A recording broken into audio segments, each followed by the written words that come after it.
Everyone, welcome to my channel. आज हम पढ़ेंगे chemical reaction and equation, class 10 chapter 1। तो मैंने नोट्स भी बनाया है, सिंप्लीफाई करके यहाँ पे सब कुछ है, तो यहाँ से आपको ज़्यादा हेल्प हो जाएगा।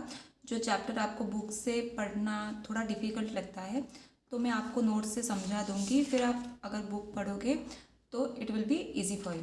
तो स्टार्ट करते हैं।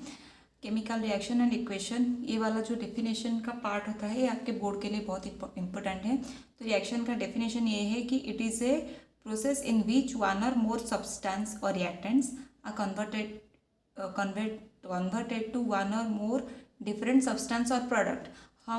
हमें कुछ चीज़ लेना है एज ए इनपुट, हम उससे एक प्रोसेस के थ्रू जब वो जाएगा देन हमें जो मिलेगा वो प्रोडक्ट होगा। जो चीज़ हम लिए होंगे उससे हम रिएक्टेंट बोलेंगे, जो सब्सटेंस हम लेते हैं उसे रिएक्टेंट, और प्रोसेस के बाद जो हमें सब्सटेंस मिलेगा उसे प्रोडक्ट कहेंगे। वो पूरे प्रोसेस को हम रिएक्शन कहेंगे। रिएक्शन में कुछ चेंजेस आएगा, रिएक्टेंट से प्रोडक्ट में कुछ चेंजेस आके हमें प्रोडक्ट मिलेगा। तो रिएक्शन मेनली अगर देखें तो दो टाइप के होते हैं, जैसे कि physical reaction and chemical reaction. Physical reaction किसे कहेंगे कि जहाँ पर फिजिकल प्रॉपर्टी में चेंजेस आएगा। ओके, केमिकल रिएक्शन किसे कहेंगे जहाँ पे केमिकल प्रॉपर्टी में चेंजेस आएगा। तो reaction in which changes to the physical property of a material और substance occur is called as physical reaction. Physical property में चेंजेस को हम फिजिकल रिएक्शन कहेंगे।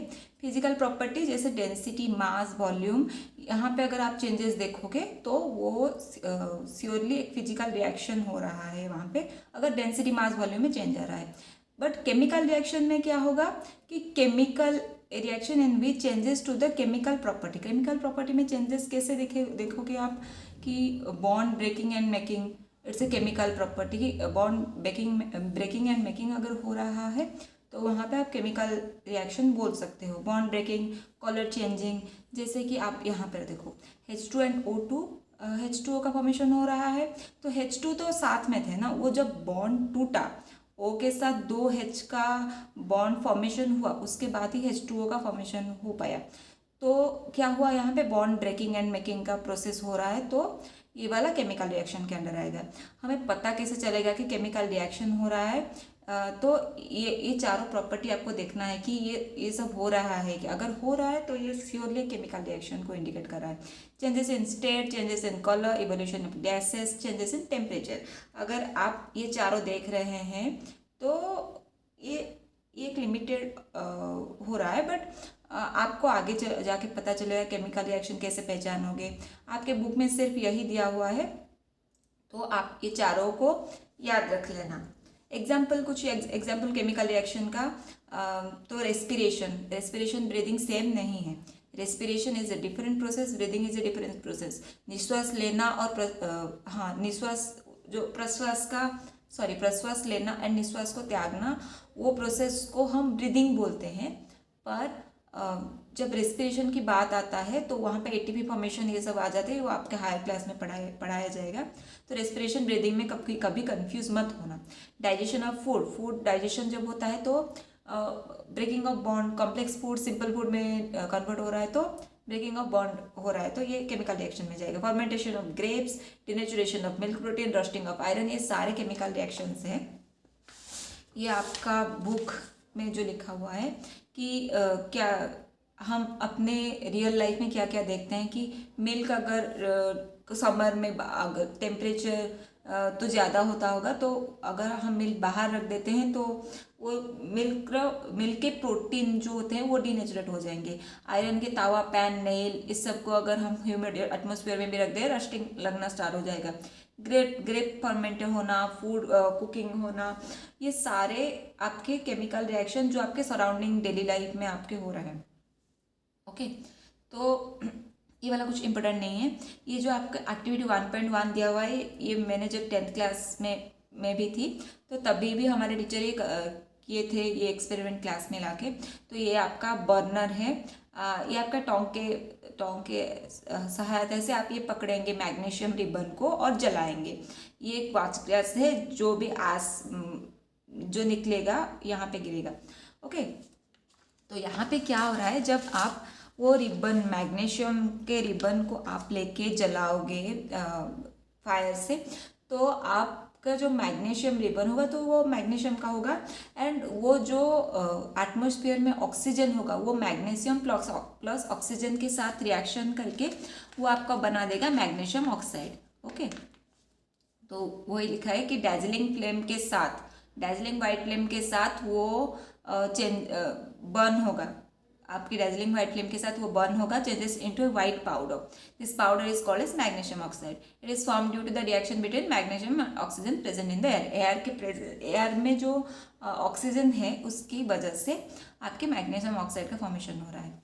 ओके, देन आ गया activity 1.2, take lead nitrate solution in a test tube, add potassium iodide solution to this. तो lead nitrate का formula ये PbNO3 whole twice and potassium iodide Ki।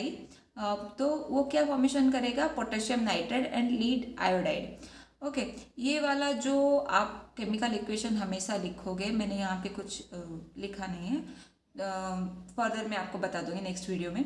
तो हमेशा आपको ये वाला स्टेट लिखना है कि सॉलिड है, लिक्विड है, एक्वस है, गैस है, क्या है, ये आपको लिखना है। एंड केमिकल इक्वेशन हमेशा हमेशा सॉल्व केमिकल इक्वेशन लिखना है कि जो जितने रिएक्टेंट में होंगे उतने ही प्रोडक्ट में होना चाहिए। ठीक है, तो ये आपको मैं बाद में पढ़ाऊंगी, तभी आपको अच्छे से समझ आ जाएगा, पर रूल्स यही है, आप याद रखना कि रूल्स क्या है। ओके, तो ये वाला 1.2 एक्टिविटी का ये वाला इक्वेशन है। And activity 1.3, take a few zinc granules in a conical flask और test tube, or dilute hydrochloric acid and sulphuric acid to this. जब आप जिंक एंड HCl मिलाओगे तो तभी आपका ZnCl2 का फॉर्मेशन हो जाएगा, एंड कुछ H2 गैस भी रिलीज होगा। वो एंड आपको यहाँ पे पूछा गया है कि touch the conical flask and test tube, is there any changes in temperature? Yes, कुछ चेंजेस आपको फील होगा अगर टच करोगे, थोड़ा गर्म लगेगा आपको, तो वो एक्सोथर्मिक रिएक्शन के अंडर आता है, वो आपको मैं आगे जाके पढ़ाऊंगी। पर आप याद रखना कि यहाँ पे H2O गैस कुछ रिलीज होगा, एंड ये वाला कुछ हाथ को फील होगा, कुछ टेम्परेचर ज़्यादा हो रहा है।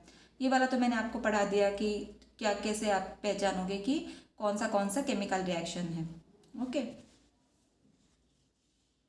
तब आपका आ गया chemical equation. What is chemical equation?